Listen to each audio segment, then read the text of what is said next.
तो ये कहानी है तकाओ की, जिसका आईक्यू 200 से भी ज्यादा है। और तकाओ एक डॉक्टर है, लेकिन डॉक्टर होने के अलावा वो एक डिटेक्टिव का भी काम करती है, यानी मर्डर मिस्ट्रीज को सॉल्व करती है। तो चलो साथ में मिलकर तकाओ के साथ खूनी रहस्यों का पर्दाफाश करते हैं। हमारी इस कहानी की शुरुआत में हम एक लड़की को देखते हैं जो कि अपना कुछ काम कर रही है, और ये लड़की एक साथ तीन कंप्यूटर्स पर काम कर रही है। ये लड़की बहुत ही ज्यादा इंटेलिजेंट है और यही हमारी इस कहानी की मेन कैरेक्टर भी है। इसका नाम तकाओ है। जिसके बाद हमें एक हॉस्पिटल का सीन दिखाया जाता है, और इस हॉस्पिटल में हम देखते हैं कि एक माँ अपने बच्चे का इलाज करवाने के लिए उसे यहाँ पर लेकर आई है। वो इन कर्मचारियों को बताती है कि उसके बेटे ने अचानक ही उल्टियाँ करना शुरू कर दिया और फिर उसका सिर दर्द भी करने लगा, जिसके बाद उसकी बॉडी में भी दर्द होना शुरू हो गया। मैंने कई जगहों पर अपने बच्चे का इलाज करवाया, लेकिन कोई भी डॉक्टर ये पता नहीं लगा पाया कि आखिर इसे हुआ क्या है। ये लड़का, जिसका नाम यू है, वो इस बच्चे की माँ से थोड़ा आराम करने को कहता है, क्योंकि वो बहुत ज्यादा परेशान होती हैं। जिसके बाद हम देखते हैं कि यू अपनी कुर्सी पर आकर बैठ जाता है।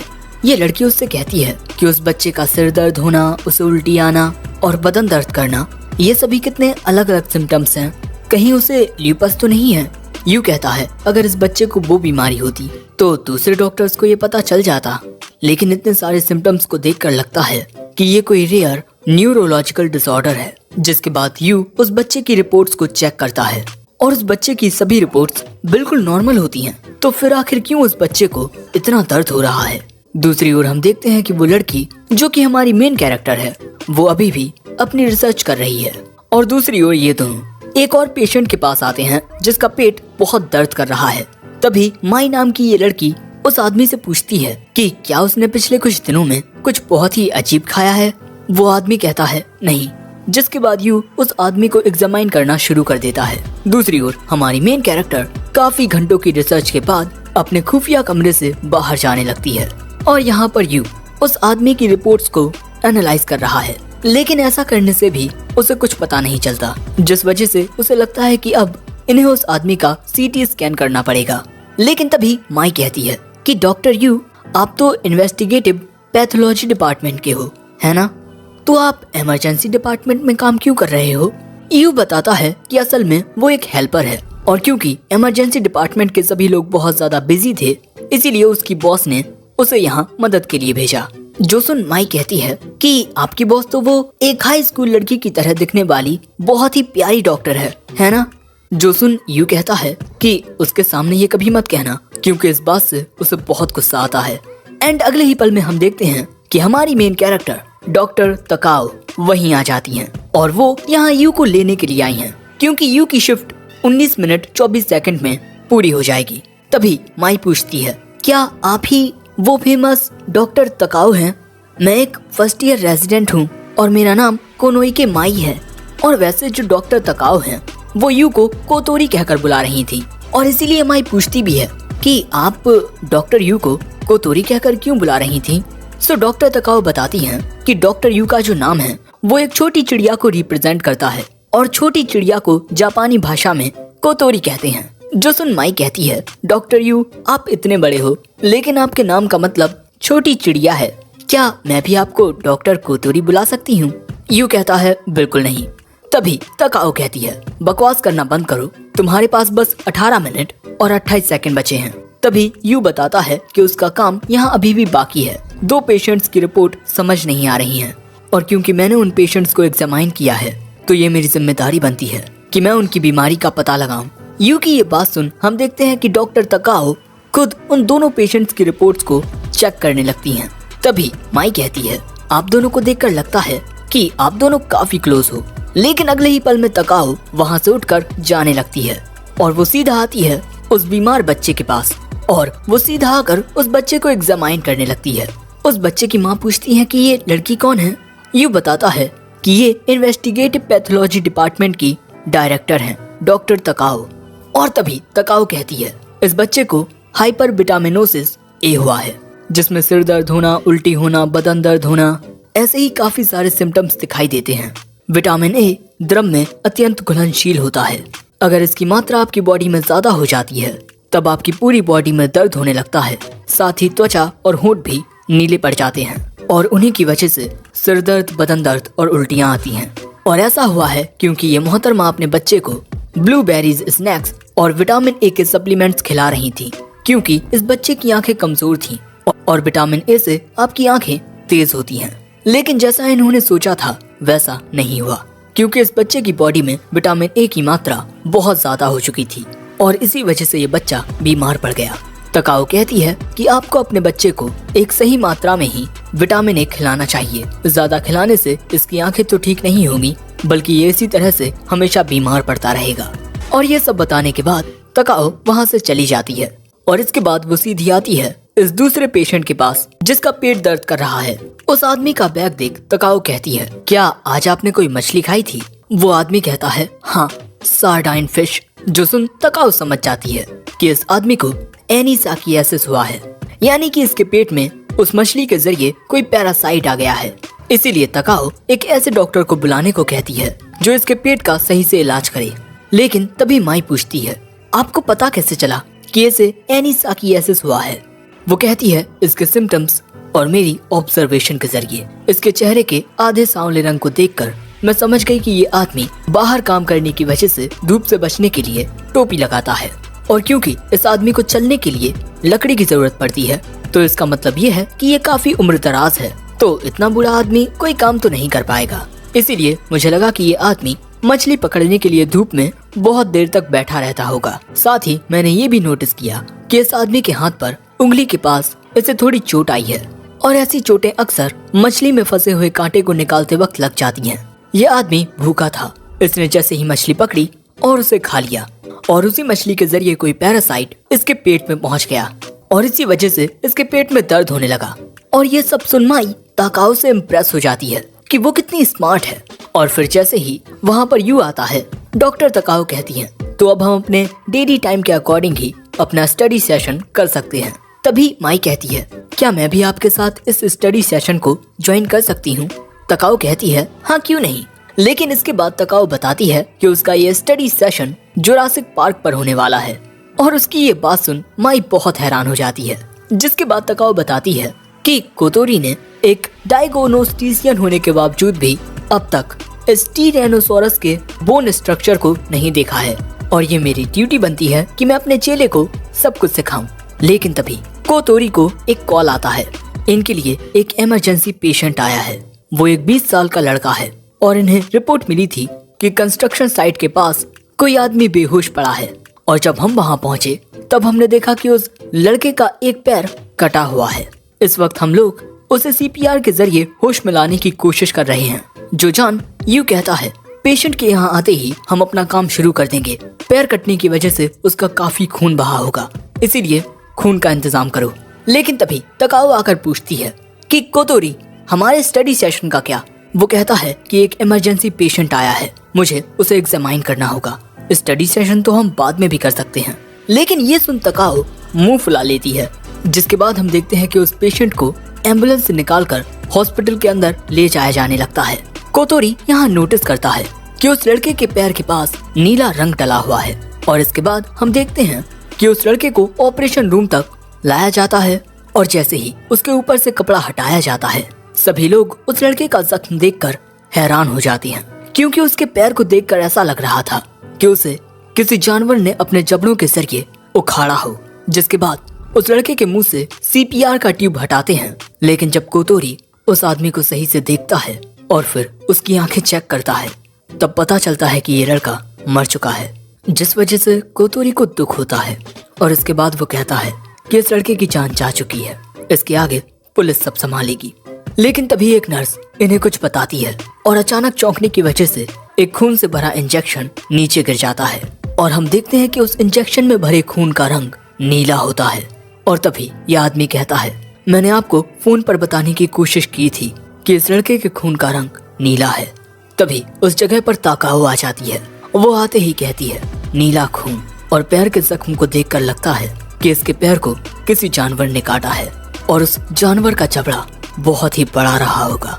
और तभी कोतोरी थोड़ा परेशान हो जाता है, क्योंकि यहाँ ताकाओ मुस्कुरा रही थी। एक आदमी जिसके खून का रंग नीला है और उसके पैर को किसी बड़े जानवर ने अपने पहने दांतों से काटा है, ये तो बहुत ही इंटरेस्टिंग है। जिसके बाद हम देखते हैं कि उस ऑपरेशन रूम में पुलिस आकर वहाँ पर इन्वेस्टिगेट करना शुरू कर देती है। और यहाँ तकाओ एक पुलिस ऑफिसर से कहती है, अगर तुम मुझे थोड़ी जानकारी दो तब मैं तुम्हारी मदद कर सकती हूँ। पुलिस ऑफिसर कहता है, बिल्कुल नहीं, क्योंकि हम नहीं जानते कि ये कोई एक्सीडेंट है या खून। हमें इस वक्त काफी कुछ पता लगाना है, इसीलिए प्लीज हमारे काम में दखलंदाजी मत करना। वैसे ये आदमी है डिटेक्टिव रिविया नारुसे। वहीं दूसरी ओर हमें पता चलता है कि ताकाओ का डिपार्टमेंट पुलिस की मदद करता है ऐसे ही केसेस को सुलझाने में।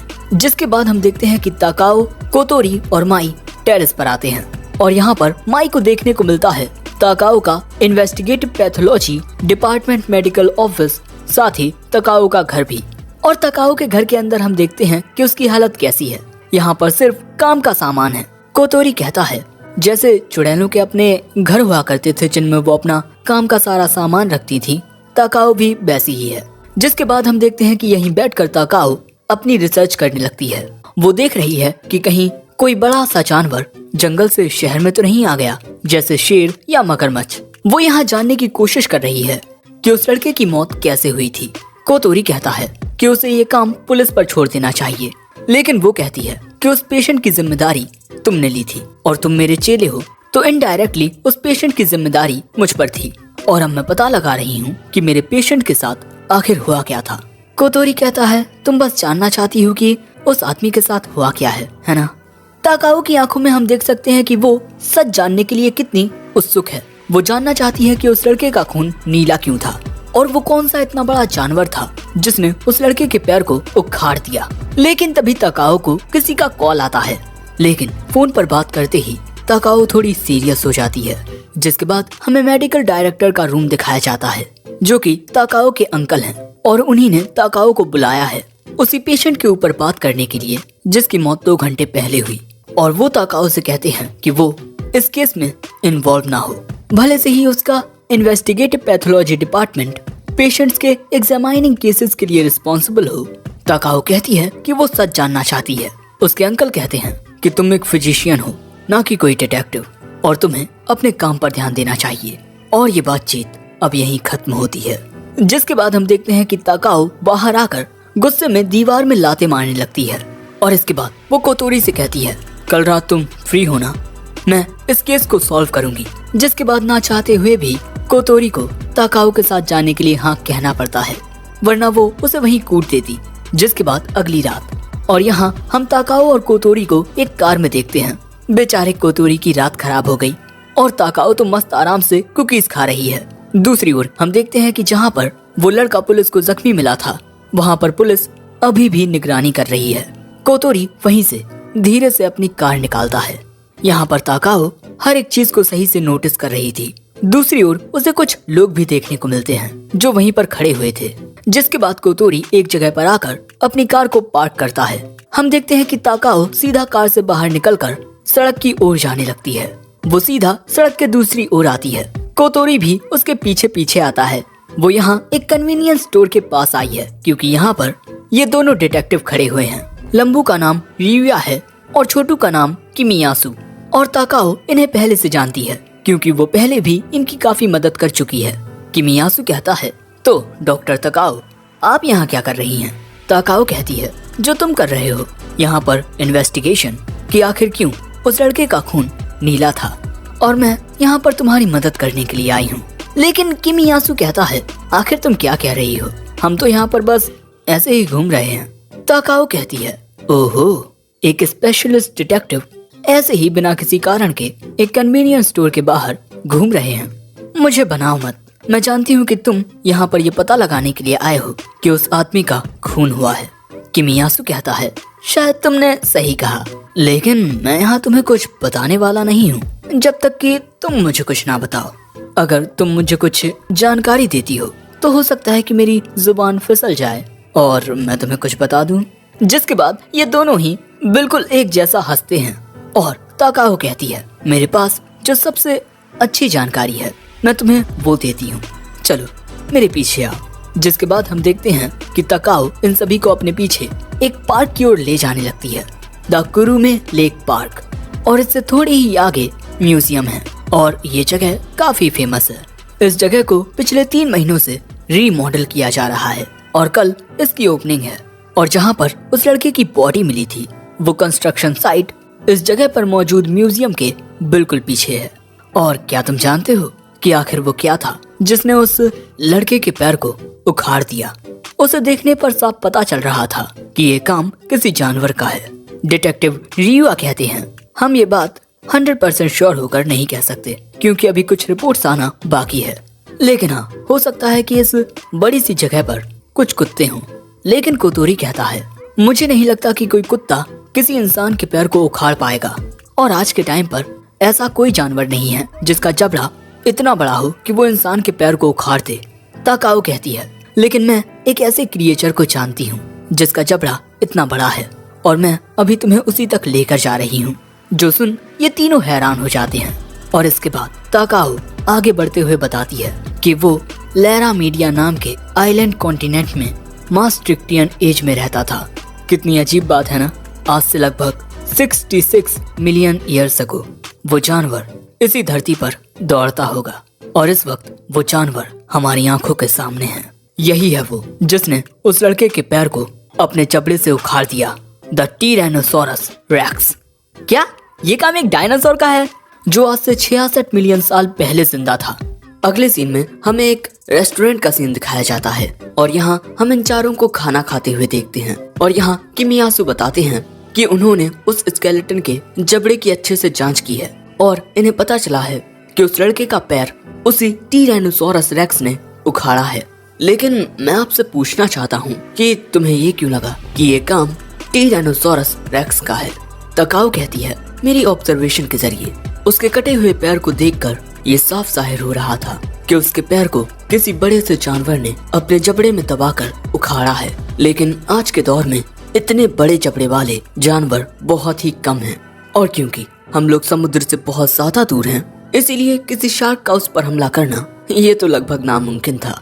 तभी मुझे ऐसा लगा कि उसके पैर को किसी ऐसे जानवर ने उखाड़ा है जो अब इस दुनिया में एग्जिस्ट नहीं करता। और तभी मुझे याद आया कि जहाँ पर वो आदमी जख्मी मिला था उसके पास ही में एक म्यूजियम है।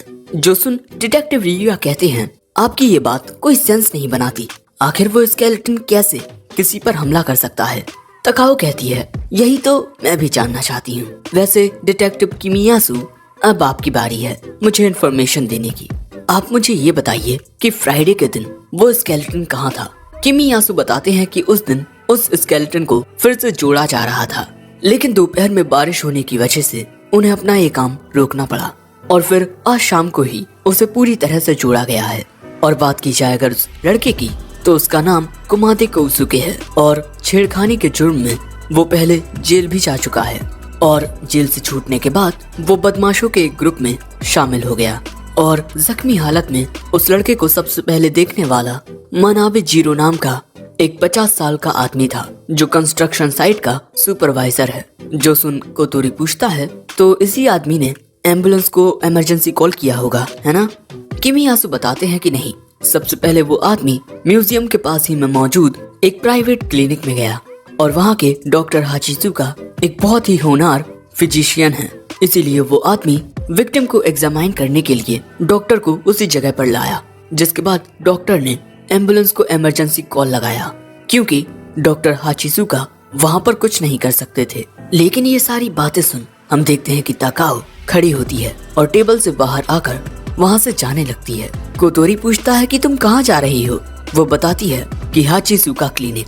जिसके बाद हम इन दोनों को हाचिसुका क्लिनिक के बाहर देखते हैं। बहुत ज्यादा रात होने की वजह से क्लिनिक बंद हो गया है, लेकिन इसके बाद हम देखते हैं कि ताकाओ दूसरी ओर से इस घर के पीछे आती है और वो देखती है कि इस घर के पीछे भी एक दरवाजा है और दरवाजे के सामने वो जंगल है जो म्यूजियम से जुड़ा है। जिसके अगले ही पल में हम देखते हैं कि ताकाओ दरवाजे की डोर बेल बजाने लगती है, इसीलिए कोतोरी उसे ऐसा करने से रोकता है क्योंकि इतनी रात को किसी के घर की डोर बेल बजाना सही नहीं है। लेकिन तभी एक बंदा वो दरवाजा खोलता है और यही है डॉक्टर हाचिसुका और वो इन दोनों से पूछते हैं कि तुम दोनों कौन हो?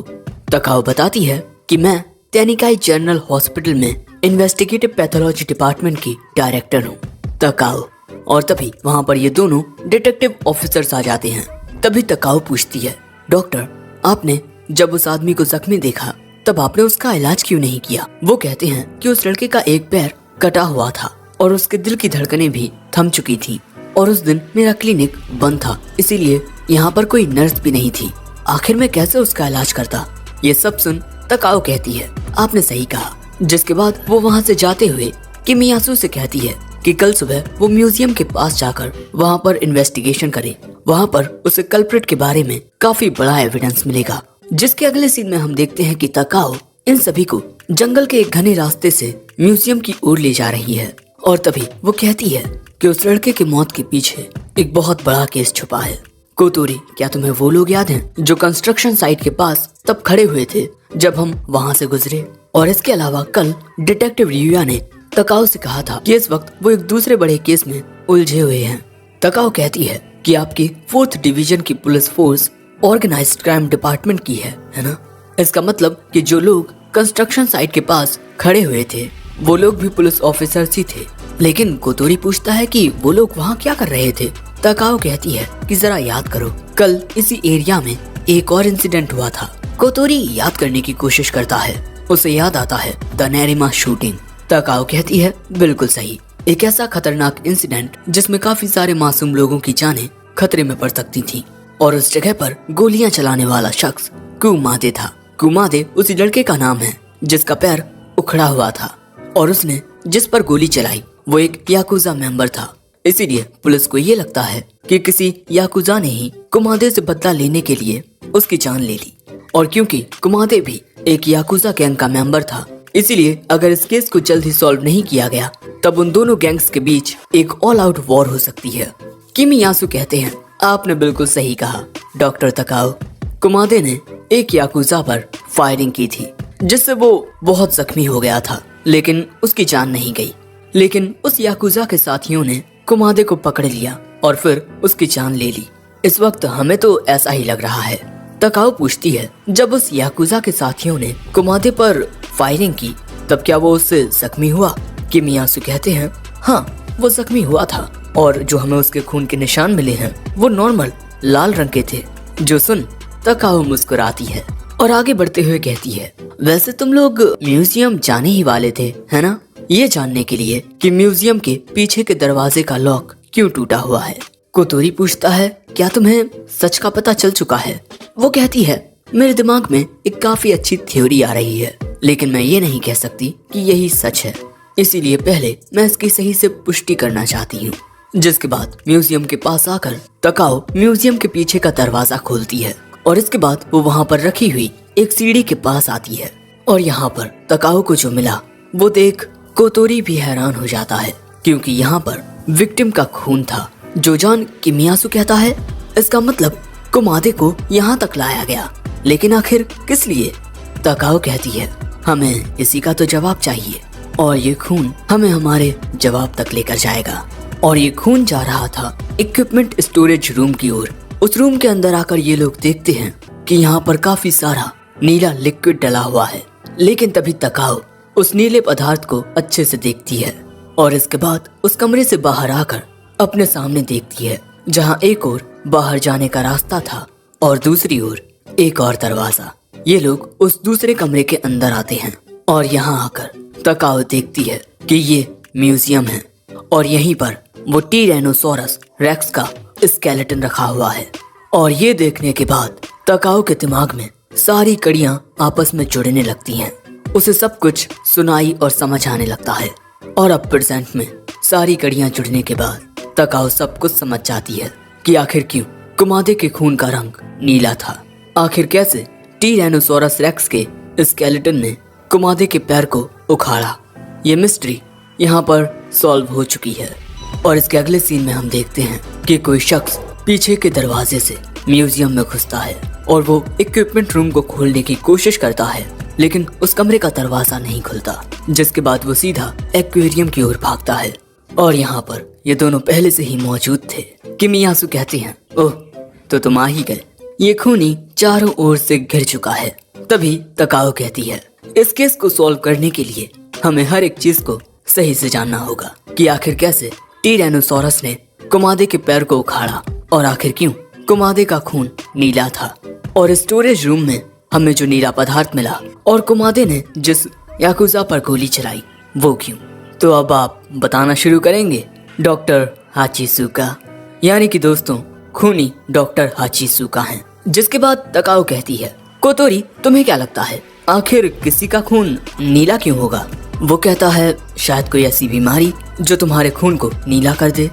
मेथिमोग्लोबिनेमिया ये एक ऐसा डिसऑर्डर है जिसमें रेड ब्लड सेल्स में मौजूद हीमोग्लोबिन ऑक्सीडाइज्ड होकर नीला पड़ जाता है और इसके सिम्टम्स हैं सांस लेने में दिक्कत होना, साथ ही इम्पेयर्ड कॉन्शियसनेस, और सही वक्त पर अगर इसका इलाज ना हो तो इससे किसी की मौत भी हो सकती है।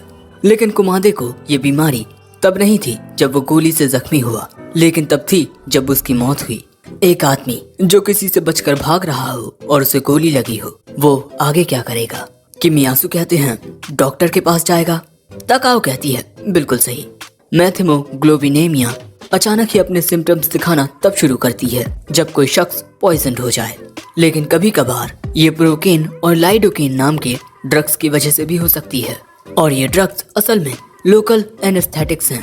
और कुमादे को मेथिमोग्लोबिनेमिया लोकल एनेस्थेटिक लेने के बाद ही हो गया होगा और इसी की वजह से उसकी मौत भी हो गई।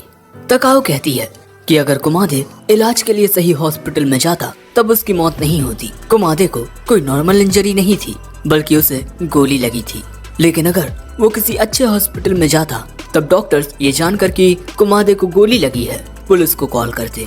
इसीलिए वो एक प्राइवेट क्लिनिक में गया और वो क्लिनिक था हाचिसुका क्लिनिक। उस दिन बारिश हो रही थी। गोली लगने की वजह से कुमादे को बहुत दर्द हो रहा था, इसीलिए डॉक्टर हाचिसुका ने उसे बहुत ज्यादा मात्रा में लोकल एनेस्थेटिक दे दिया और इसी वजह से कुमादे को मेथिमोग्लोबिनेमिया हो गया। जो जान डॉक्टर हाचिसुका घबरा गए कहीं पुलिस के सामने उनकी असलियत ना आ जाए कि वो ऐसे क्रिमिनल्स का अंडरग्राउंड तरीके से इलाज करते हैं। इसीलिए वो कुमादे को किसी अच्छे हॉस्पिटल में ना ले जाकर जंगल में म्यूजियम की ओर गए, क्योंकि म्यूजियम में ऐसे ड्रग्स थे जिनसे कुमादे का इलाज किया जा सकता था। मेथिमोग्लोबिनेमिया को ठीक करने के लिए ऐसी दवाई की जरूरत होती है जो मेथिमोग्लोबिनेमिया को फिर से हीमोग्लोबिन में बदल दे। जिसके बाद तकाओ उसी चीज को लेने के लिए डॉक्टर हाचिसुका के पास जाती है और तभी हड़बड़ाहट में डॉक्टर हाचिसुका के पास से वो शीशी छूट जाती है और जब वो गिरती है तब उसमें यही नीला लिक्विड निकलता है और यही वो चीज है जो कुमादे की जान बचा सकती थी, मेथिलीन ब्लू। इस सॉल्यूशन में एक बहुत ही स्ट्रॉन्ग रिड्यूसिंग इफेक्ट होता है जो मेथिमोग्लोबिनेमिया को ठीक कर सकता है। लेकिन ऑफिसर्स को ये बात समझ नहीं आती कि आखिर ऐसी चीज म्यूजियम में क्या कर रही है। तकाओ बताती है कि methylene blue white spots disease और मछलियों पर वाटर मोल्ड को भी ठीक कर सकता है और डॉक्टर हाचिसुका ये बात जानते थे कि जिस म्यूजियम में बहुत सारी मछलियां होंगी वहाँ पर मेथिलीन ब्लू तो जरूर होगा ही, और क्योंकि कुमादे को जल्द से जल्द इलाज की जरूरत थी इसीलिए तुम उसे अपने साथ यहाँ लेकर आए। और यहाँ पर डॉक्टर हाचिसुका ने मेथिलीन ब्लू पिलाने के लिए जब तक शीशी उठाई तब तक कुमादे मर चुका था। इसीलिए घबराकर डॉक्टर हाचिसुका कुमादे को चेक करने उसके पास गए। तभी वो शीशी वहाँ गिर गई और उसमें से मेथिलीन ब्लू फर्श पर गिर गया। अब इसके बाद अगर कुमादे की बॉडी को ऐसे ही छोड़ दिया जाता तब आसानी से पता चल जाता कि इसकी बॉडी को मेडिकल ट्रीटमेंट मिला है। इसीलिए सबूत को मिटाने के लिए डॉक्टर हाचिसुका ने एक चाल चली। डिटेक्टिव रियुया कहते हैं लेकिन एक इंसान के पैर को उखाड़ना इतना आसान नहीं है। तकाओ कहती है हाँ बिल्कुल, और डॉक्टर हाचिसुका नहीं चाहते थे कि किसी को ये पता चले कि कुमादे के पैर का इलाज हुआ है। इसीलिए पैर को काटने के लिए उन्हें किसी भारी और पैने ऑब्जेक्ट की जरूरत थी और म्यूजियम में आने पर उन्हें वो चीज मिल गई। वो उस जगह पर आए जहाँ पर टीरैनोसोरस रेक्स के स्केलेटन को जोड़ा जा रहा था, जिसके बाद इन्होंने उस टीरैनोसोरस रेक्स के सिर को उठाकर उससे कुमादे के पैर को उखाड़ दिया और इसके बाद कुमादे की बॉडी को जंगल के पास में चल रहे कंस्ट्रक्शन साइट पर छोड़ दिया।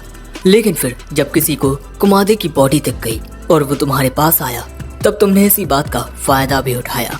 तुमने उसे चेस्ट कंप्रेशंस दिए और फिर इमरजेंसी सर्विसेज को कॉल किया ताकि लोगों को ये लगे कि जब कुमादे को एम्बुलेंस से लाया जा रहा था तब वो जिंदा था। और जब एम्बुलेंस कुमादे की बॉडी को हॉस्पिटल में लेकर गई तब बारिश होने की वजह से मिट्टी पर जो एविडेंस बने थे वो भी मिट गए। तुमने प्लान तो काफी अच्छा किया था। टीरैनोसोरस रेक्स के दांतों से कुमादे के पैर को उखाड़ना और उसके बाद मर चुके कुमादे को चेस्ट कंप्रेशंस देना। अगर उस हॉस्पिटल में मुझ जैसी एक जीनियस ना होती तब तुम्हें पकड़ पाना लगभग नामुमकिन होता। लेकिन तभी डॉक्टर माचिसुका कहते हैं, क्या तुम्हारे पास कोई सबूत है? तकाओ याद दिलाती है कि जब वो इस डॉक्टर के क्लिनिक पर गई थी तब उसने किमियासु से कहा था कि अगर वो म्यूजियम में जाकर इन्वेस्टिगेट करेंगे तब उन्हें कोई बड़ा सुराग मिलेगा, और ऐसा तकाओ ने जानबूझकर कहा था ताकि डॉक्टर हाचिसुका घबराकर यहाँ पर वो सबूत मिटाने के लिए आए, मैथिलिन ब्लू की उस बोतल को लेने के लिए जिस पर उनके उंगलियों के निशान हैं। डॉक्टर हाचिसुका कहते हैं, भले ही इस पर मेरी उंगलियों के निशान हो, लेकिन तुम ये साबित नहीं कर सकती कि मैंने कुमादे के पैर को टीरेक्स के जबड़े से उखाड़ा है।